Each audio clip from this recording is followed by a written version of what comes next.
This is my fourth CES, and I've been following it for nearly a decade, and I have to agree with you. Every year feels like the first time I'm back at CES with all the incredible innovation that we see. And for a century, CTA has been a leader on the technology trends shaping our world and how we live. And since our first show in 1967, CES has served as our window to tomorrow. So, we're back here in Las Vegas. We're going to discuss the trends that you're going to see on the show floor and how they define 2024, the next decade, and beyond. Simply put, we're here today to talk about tomorrow. But before we dive right into the trends, we should probably tell you who we are and why we're up here. That sounds like a great idea. Yeah. Jessica Booth, to my left, is CTA's research maven. She's our trailblazer of today's insights, leading our primary research group to discover current trends and really keep the pulse of the consumer. So, Brian, that's actually a really nice introduction for, basically, I'm a research nerd. So I mean, we wouldn't be up here if we weren't research nerds. So, Brian is CTA's futurist, our navigator of tomorrow's technology. He monitors the broader market while managing our thematic index partnership with NASDAQ, paying attention to the industry while keeping an eye on the future. Together, we bring together the knowledge, our unique backgrounds and the knowledge of the consumer and the enterprise, of qualitative and quantitative, basically today and tomorrow, to uncover the latest trends and their potential opportunities. That said, we're going to be covering a lot of information today, and we don't want you to miss a thing. All of our slides will be available via the QR code. And don't worry, you're going to see the QR code again at the end of this presentation. So let's dive in. To understand where we're heading tomorrow, we understand the technological changes of today. We have to return to the basics, asking ourselves the wheres, the whos, the hows, the whats, and the whys of innovation today. And the answer to those questions are going to help us navigate the trends shaping our world and offer insight to CES 2024. We're going to cover many technologies today because innovation does not occur in silos. Breakthroughs in one technology often influence the advances of another because the world demands it. And CES is the place where all these innovations are going to come together. First, let's look at how the population is changing. Specifically, Gen Z. Gen Z has been a hot topic this year, and at a quarter of the population, Gen Z is the second largest cohort in the United States, behind millennials, which is the best generation if you ask the two of us up here. Okay, so in a recent study, all right. Are we back? I think we're getting the mics figured out so you won't have that in your ear.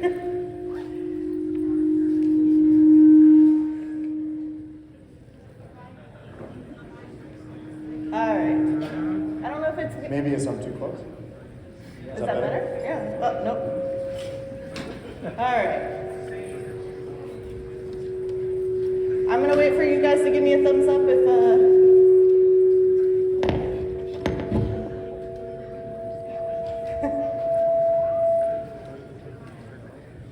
Better? Okay. All right, let's go for it. So, in a recent study, CTA found that Gen Z tends to be very tech inclined, many even finding their identity in their tech products. I promise it's not the study. All right. So, this cohort even reports a tendency for splurging on technology. However, we expect this to change as more of them enter the workforce and start paying their own bills, basically establishing their own financial power.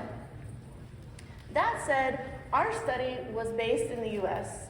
Looking broadly, we see that the global population stands around 8 billion people. With that, we still see that a quarter of the population is made up of Gen Z, with some of the markets having larger proportions of this cohort. Ultimately, we will be watching as this sizable and influential generation ages. And that's a good point to look at the global numbers. Internet access has been the engine for growth. It underpins our global economy, it fosters social connections. And Southeast Asia, West Africa, and Latin America have seen substantial gains in individuals using the internet over the last few years as these regions have integrated deeper into this engine.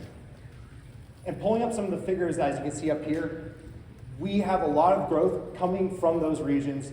In particular, China was only around half of individuals connected to the internet. That's surged in the last few years to 73%, which means we're at a major runway for continued growth here. And it's important to remember, 90% of Gen Z resides in these countries, pointing towards considerable more growth. In fact, 1 billion more people are expected to come online by 2027. And smartphones have been a key access technology here, but satellite-based communications and internet solutions from companies like CES exhibitor SpaceX bringing their Starlink technology represents the next stage in powering this growth. But when you have more people coming online than ever, you need to have a secure, scalable, and efficient digital infrastructure. And two paths are going to support this through technology. The first are those that are advancing connectivity. You have next G tech like 5G, 6G, 7G, beyond, that's going to offer wide reach for connectivity.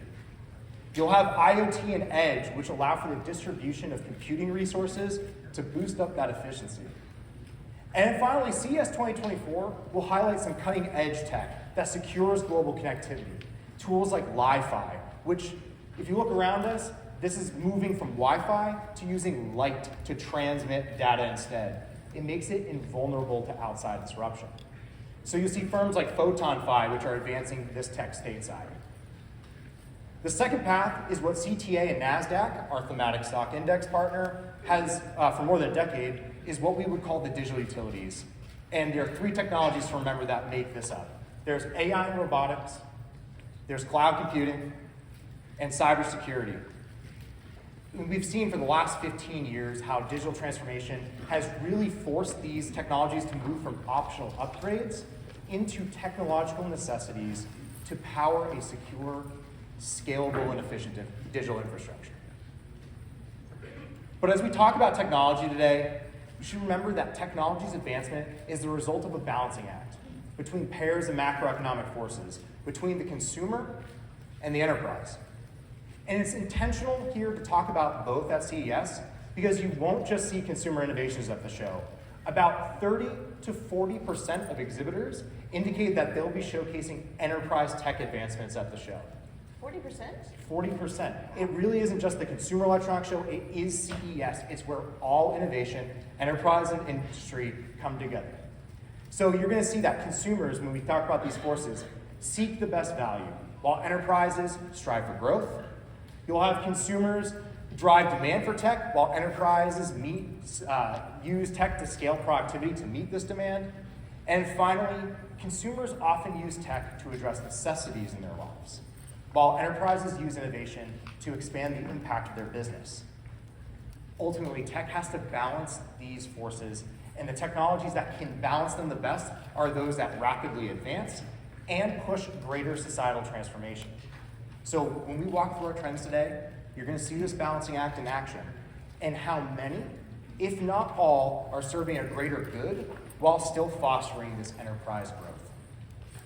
So it's great that you were talking about innovation, because when we talk about technology and trends, we tend to think about verticals like computers, TVs, gaming, mobility, health, and even food tech. And there are some trends that are moving horizontally, cutting across every industry. And these advancements are actually improving the performance and even expanding the impact of these technologies. In many ways, these are the trends that are truly shaping the world as we know it. AI, sustainability, and inclusivity are representing three of these key trends.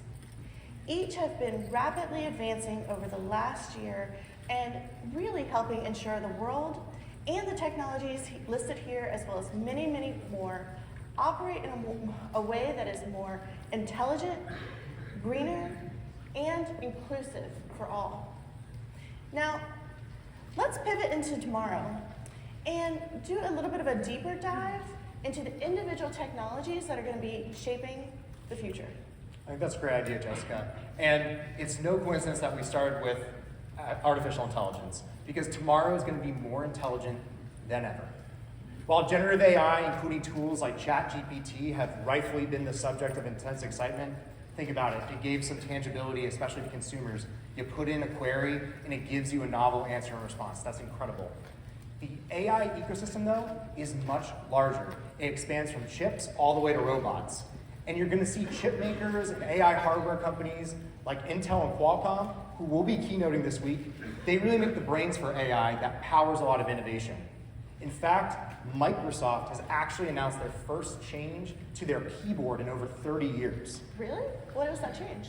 That change includes a button for their AI Copilot feature, showcasing that AI hardware is going to be a major story over the next few years.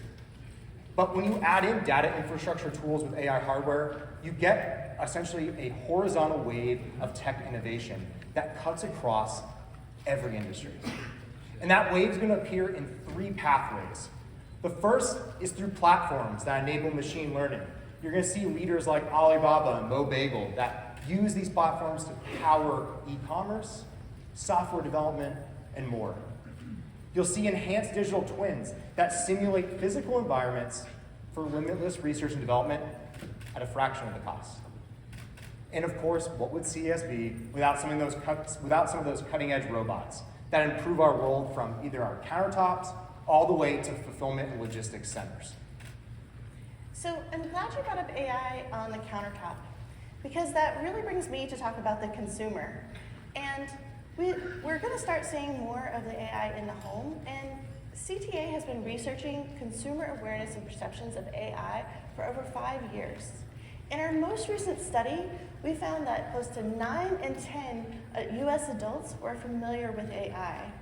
However, there are still many gaps with US consumers, even those familiar, with understanding the applications of AI. This leaves an area for the industry to educate and for education among AI technologies. Nevertheless, those that are familiar tend to have positive sentiment around AI. Specifically, we see innovation, futuristic, and intelligence at the top of the terms that they're actually associating with the AI technology. And we're seeing less of them associating words such as scary or intimidating or malice with the AI technology in general. So there are overall, again, positive sentiment around AI, and that is great news for the industry. And while consumers are generally positive about AI, we do still see some concerns. Concerns such as privacy, disinformation, and job loss. With AI in the spotlight for consumers and enterprises alike, it is important that we have a unified and objective approach. 86% of those familiar with AI agree there should be a balanced approach to how AI policy is implemented. 3 in 4 indicate it's important that government regulate the AI, specifically federal government. CTA is at the forefront of global innovation, global thought leadership, and pro-innovation advocacy, specifically with our industry-driven standards, policy, and research. As AI continues to unfold here at CES 2024, you can be part of that conversation at the Innovation Policy Summit, hosted by CTA on Thursday, January 11th. You can find more about that on your CES app.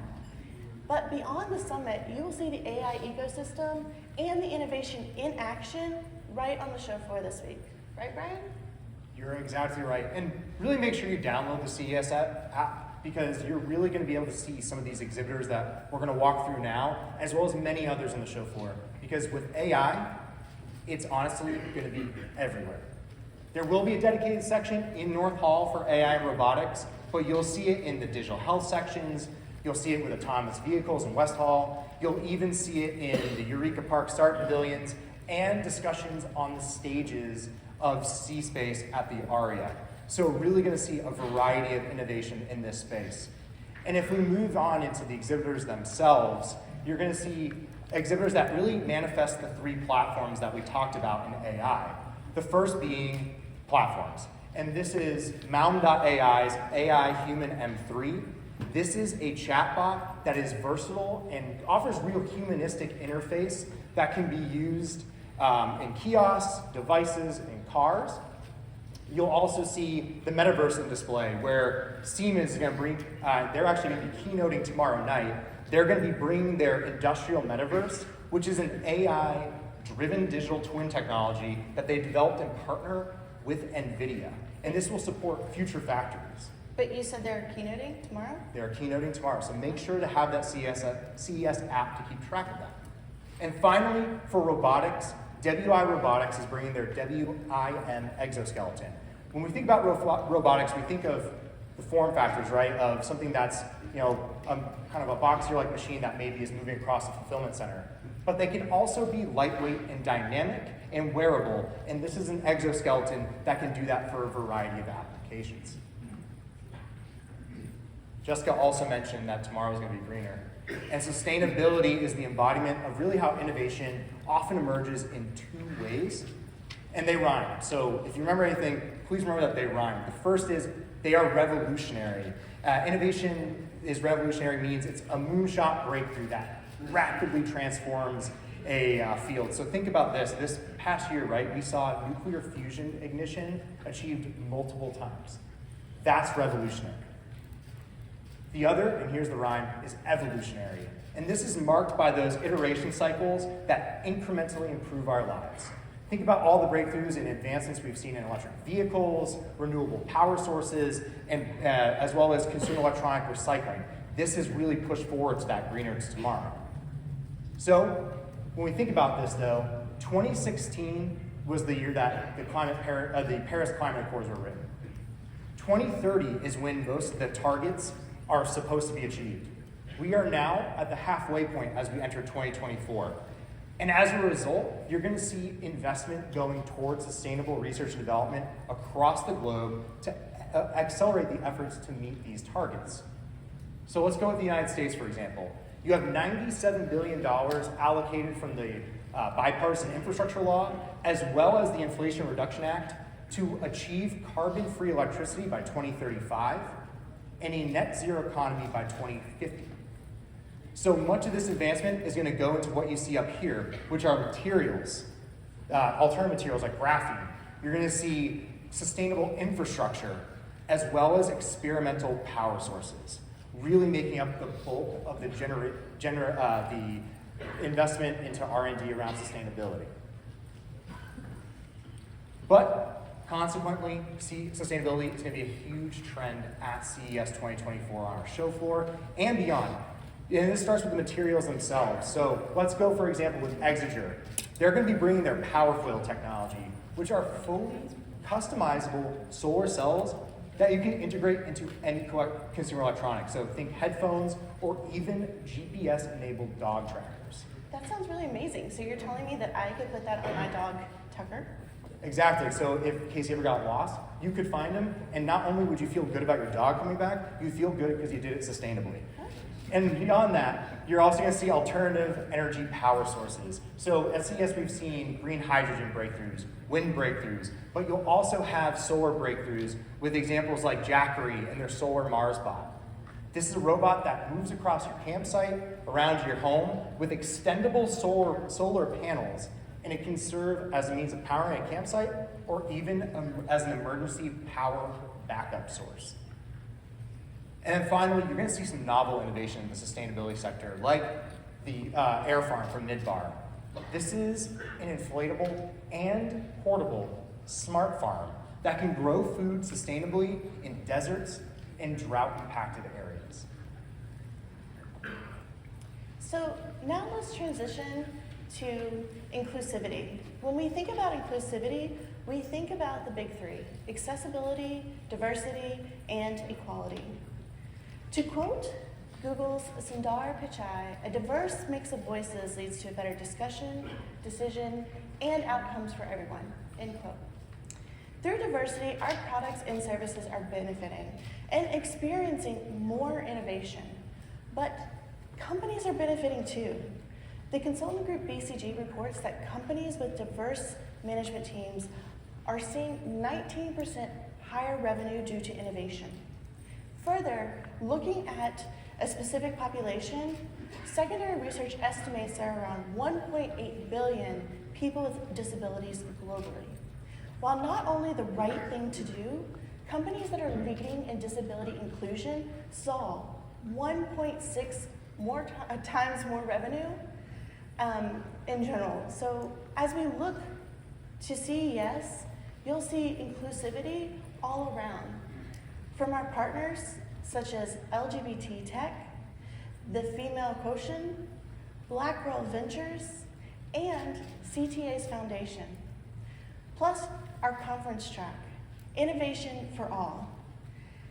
And they'll be covering topics such as accessible tech products and how they're shaping the industry, funding and support for diverse backgrounds and entrepreneurs, as well as backing women in tech and closing the gender gap.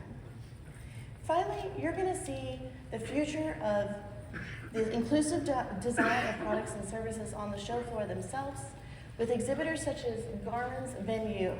This is a fitness tracker, and it's going to help those with needing a wheelchair with their fitness tracking needs and have accessible features.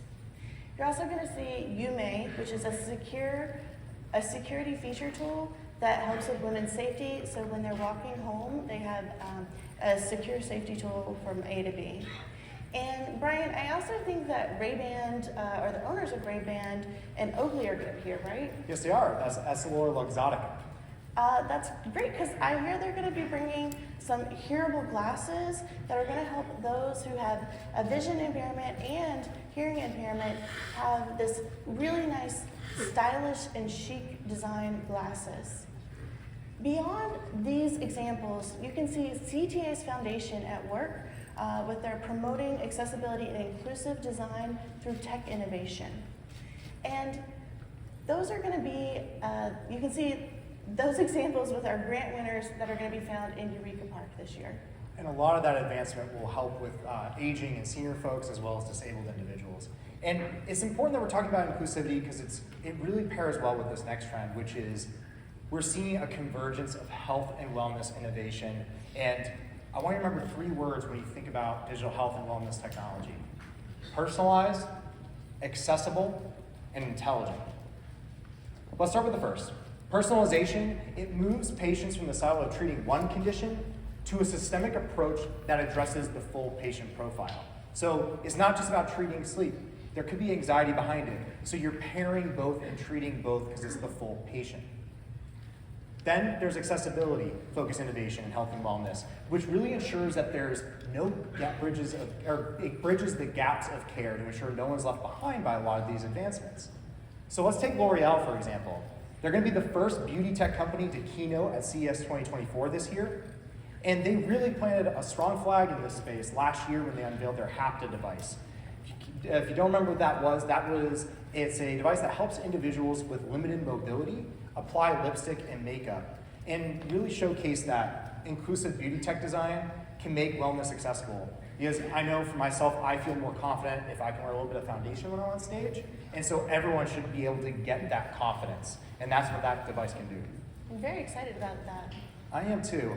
And then there's the last word, which intelligent is very intentional again, because healthcare is going to be a primary beneficiary of artificial intelligence. You're going to see breakthroughs in primary care chatbots, adaptive remote patient monitoring tools, and when you think about intelligence in the digital health space, we talked about ChatGPT earlier. That's an acronym, and the T stands for transformer. Like Bumblebee? Not quite, but it is more than meets the eye. And so you'll see that transformer technology can be used to predict protein sequences at the atomic level, which could unlock millions of new proteins to accelerate drug discovery. So, Brian, I'm actually glad that you brought up the health side because I wanted to mention women's health. And specifically all the attention that women's health has been getting this past year, and rightfully so, as women make up 50% of the population. And we're actually seeing that FemTech Focus is forecasting that the women's digital health industry is forecasted to reach 1.2 trillion. That's trillion with a T. Trillion with a T by 2027. This area is ripe for the technology industry, and it's going to hit on those buzzwords that you mentioned: personalization, accessibility, and intelligent. CTA has actually taken a leadership role in the women's health space, producing research in 2023 and to really help inform the industry. Some of the challenges that we found among US women regarding their health revolves around cost, time, and access. Cost being the largest factor, with many women reporting high healthcare costs and insurance costs being an issue. We are also seeing their stating needs around having to prioritize their health over other things.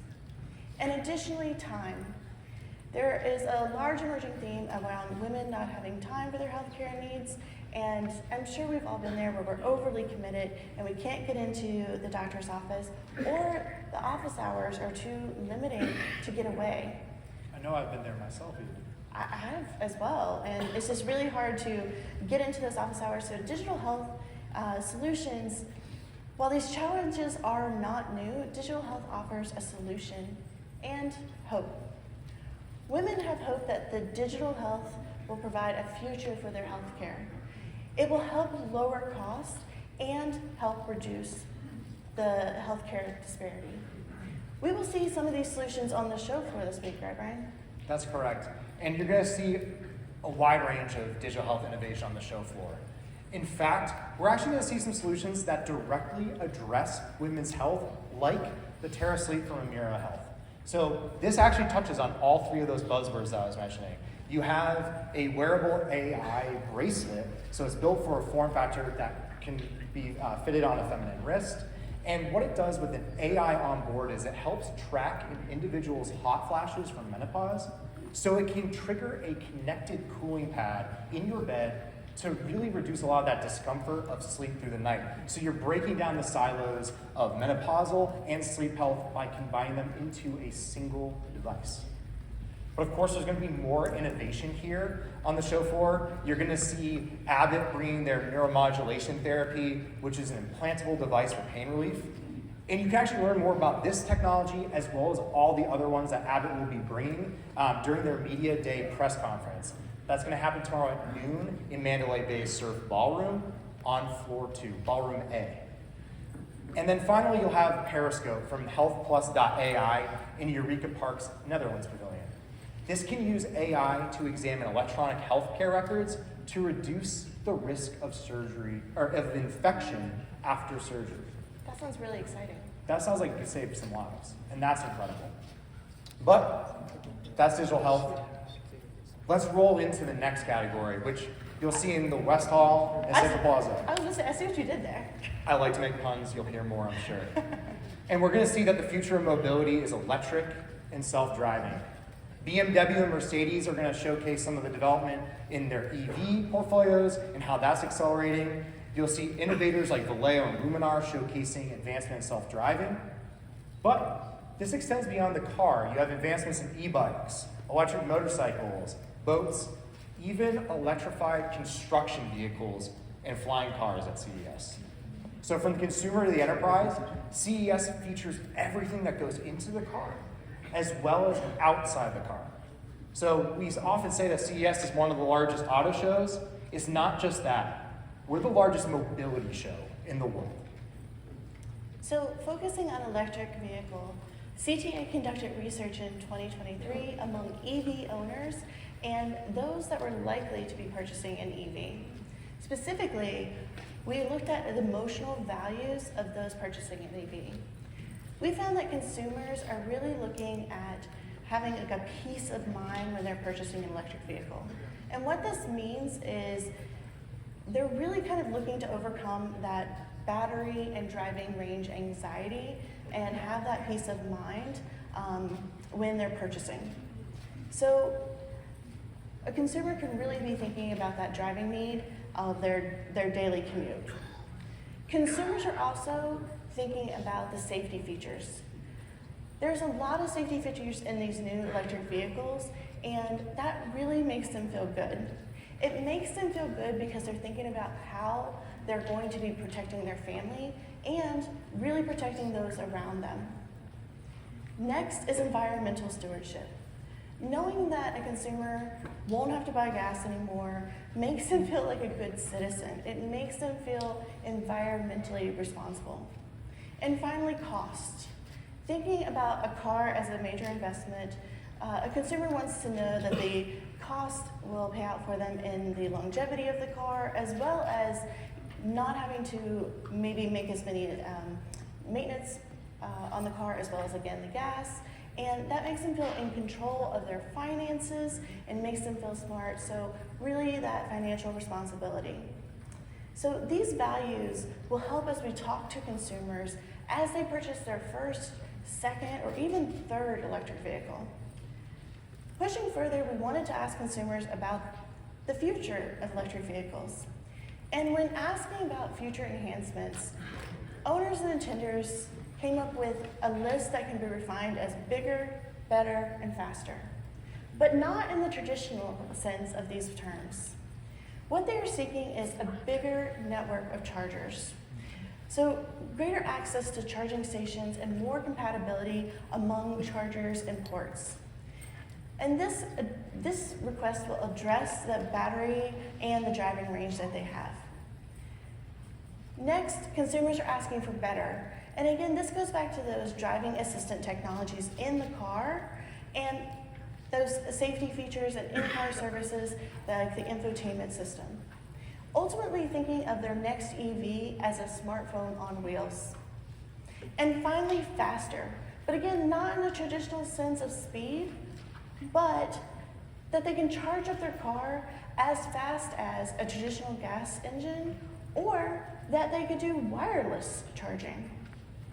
It's interesting, as you were talking about those emotional values, it almost makes it seem like EV is no longer just electric vehicle, it's emotional value is what it can stand for too. That is true. But I'm glad we're talking about electrification because you're gonna see how it's getting, on the next slide, bigger, better, and faster. Moreover, you're gonna see its continued expansion in vehicles across land, sea, and air. So let's start on the ground. We know that Honda is going to be unveiling their new global EV series here at the show as they join others in this deep dive into the EV transition. On the waterways, we're going to see Brunswick advancing electric boating technology through their Mercury 30E electric motor. And finally, CES will demonstrate how electrification is moving from the highways to the skyways, with first-time exhibitor Supernal bringing a vertiport, so think like the taxi of tomorrow, like the Jetsons, like a taxi terminal. I'm super excited about that. So you're saying that one day maybe I could fly to work? I think that day could be coming sooner than you think. And you'll also see eVTOL concepts from XPeng Aero HT displaying a ground-to-air flying car model. But still, vehicle tech innovation isn't just about electrification. There's an entire ecosystem of mobility advancements on display at CES 2024. Inside the vehicle itself, you're going to see AUO's interactive transparent window, which is a micro LED display that can offer precise driving info while operating a vehicle. Kind of like the better I talked about. Exactly like the better you're talking about. And we're going to talk more about display advancements in general coming up. Kia is going to be on the show floor, and they're going to really push us to rethink vehicle design with their purpose-built vehicles, or PBVs. These are modular and electric vehicles custom designed for a specific use, so think custom designed for delivery. Meanwhile, you're going to have Garmin bringing autonomous landing technologies for planes, and Honda bringing a fully electric scooter in Moto Compacto to really show how the micromobility sector is advancing. So truly, we're going to see innovation from A to Z that's going to get you from A to B. Brian, that was a very exciting category, but let me see if I can top it a little bit. So the video and TV category continues to be a fan favorite at CES, with larger screens, stunning picture technology, and expected new features like wireless, foldable, and transparent screens. However, the TV is more than just a screen. The modern TV is smart, connected, and a media platform with advanced control features to empower consumers. We will watch as the TV becomes an intelligent center for the home. Moving beyond just streaming entertainment, it will advance to a smart command hub, connecting appliances such as the kitchen and the laundry room, accessing security cameras like your front door to tell you who's here, and potentially incorporating onboard cameras for thermal imaging for telehealth. Beyond interconnectivity within the home, the TV will become an e-commerce platform, allowing consumers to shop for products and services directly from their TVs while they watch shows. Ultimately, we're going to see a shift in the TV becoming more like a smartphone ecosystem. Finally, we're going to see more interactive and non-linear TV programming.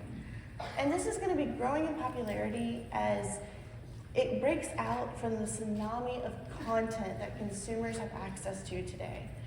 And this is going to give consumers a way to choose a path for the character they're watching, as well as potentially betting on a live game, and really just giving consumers an ability to take control of their viewing experience. I feel like, Brian, you might actually enjoy this feature. I'm really excited about it because in my mind, it sounds like it's going to be soon where I can bet the over on 300 yards for Josh Allen for Bills Dolphins tonight, which, go Bills. But beyond that, you're going to see some advances in content too, right? This is true. So looking directly at content at CES, we're bringing together the top players in the space. You can see live demos on the show floor from Netflix with their latest immersive experience, 3-Body program. And you can visit Warner Brothers, Discovery, and TikTok. And so many more. Like, honestly, I can't go through all of them. It would take up the entire presentation. But you can also learn more from C-Space in their conference track, covering topics such as building a fan base and utilizing AI and AR. So, Ryan, what else are we going to see on the C-Space page? That's a good question, and I think I have some answers. And so from the stages and exhibits of C-Space and throughout the show, we're going to enter a new era of content and entertainment. We're well into the video streaming age with a variety of available services and different tiers like ad-supported features, which leads us into a new chapter that's going to focus on increased bundling, so you can see moving from just the Disney bundle to you can pair Max and Netflix via a single Verizon subscription. Additionally, these services will look to bolster their platforms with live sports. So as you saw this year, Max brought women's soccer as well as hockey to their platform.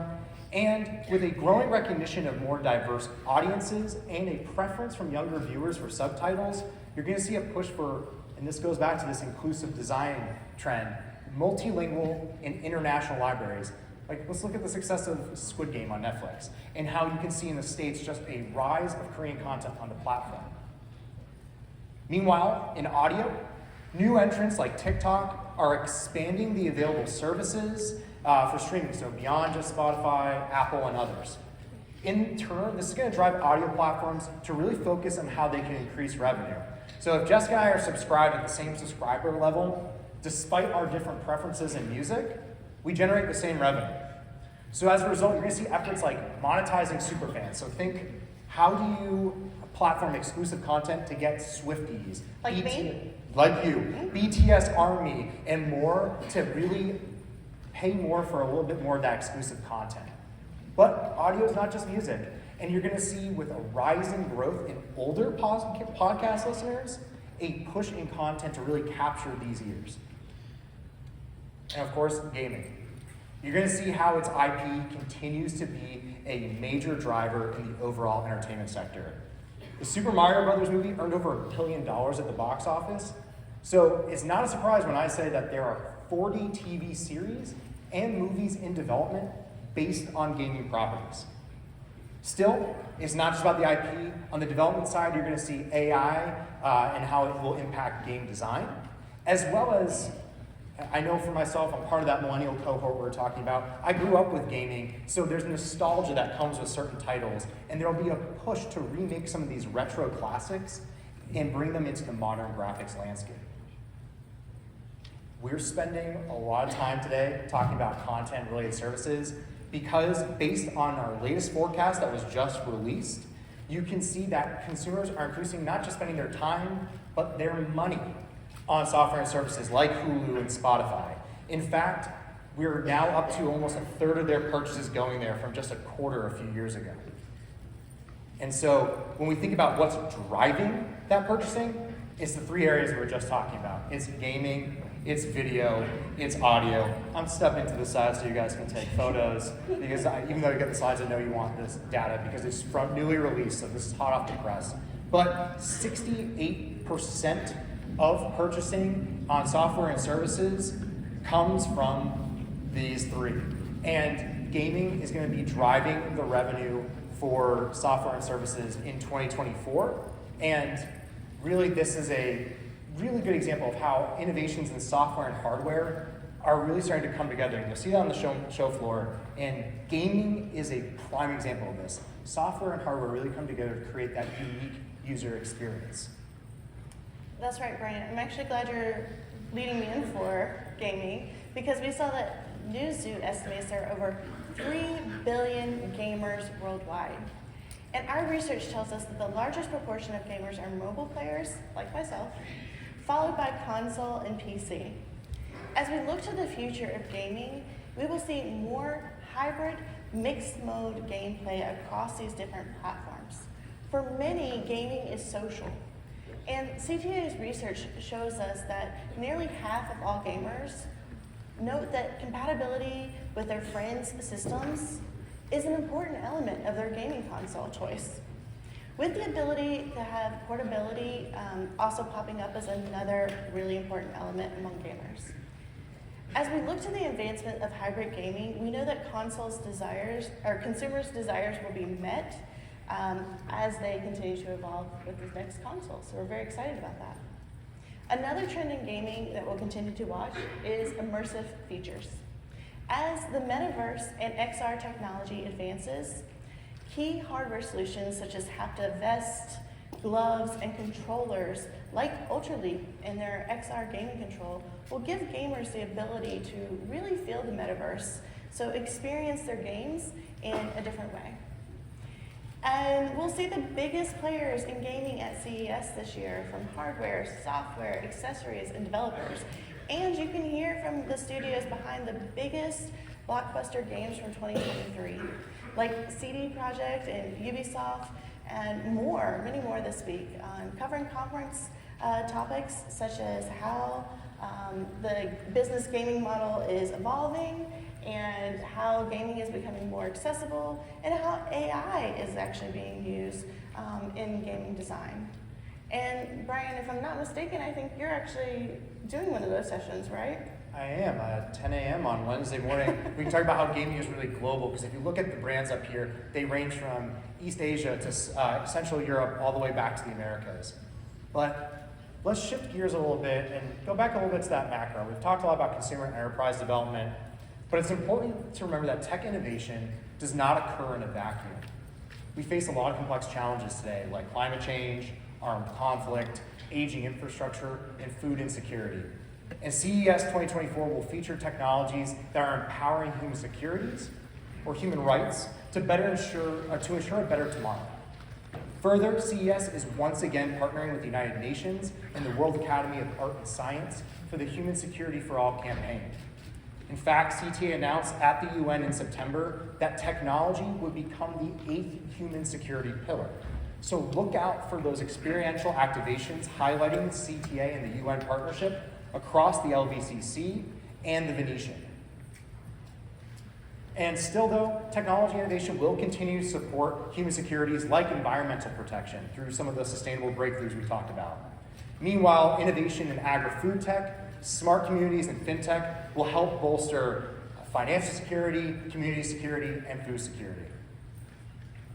Let's stay with agri-food tech for a moment, as you're going to see innovation from farm to table at CES 2024 that combats food insecurity and enhances our enjoyment.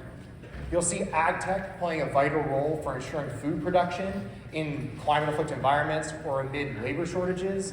We discussed earlier the air farm from Midbar and how that will play a role in harsh climate growth, but we're also going to see innovations from returning exhibitor John Deere, as well as first-time exhibitor Kubota, focus on automation and precision agriculture. Next-gen food prep advancements at CES will showcase alternative proteins for health, improved shelf life tech, and innovations that dramatically reduce food prep time, like Cold Snap's frozen treat maker, which, as someone who doesn't like to bake, I'm excited for something that can speed that process up.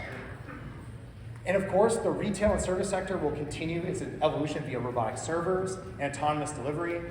Yokai Express will be one of the companies at CES 2024 displaying these advancements through their work, creating an autonomous restaurant that can serve people gourmet food. So, Brian, all this talk about food has made me hungry. I'm really looking forward to the spoons taste test at Unveiled. It's really going to be a taste of what's to come, you can say. So, as we get to the end of our topic, I want to leave you with a few words. And that being said, CES is truly the most powerful tech event.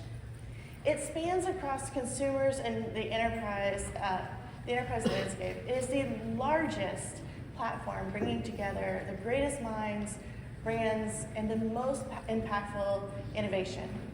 And it's all together right here in this 1 week. And we're really looking at the future of technology that will be the most intelligent, greener, and inclusive for all. And that is why I am excited to be here, to be part of that conversation, to see what will impact my research and the industry, as well as me as a consumer. Really, you said it earlier, Brian, I'm here today to see tomorrow. So, Brian, why are you excited for CES? I'm excited for CES because I think it evokes a unique sense of wonder. Like the World's Fair or even the original Epcot, CES is where the very spark of innovation comes to light.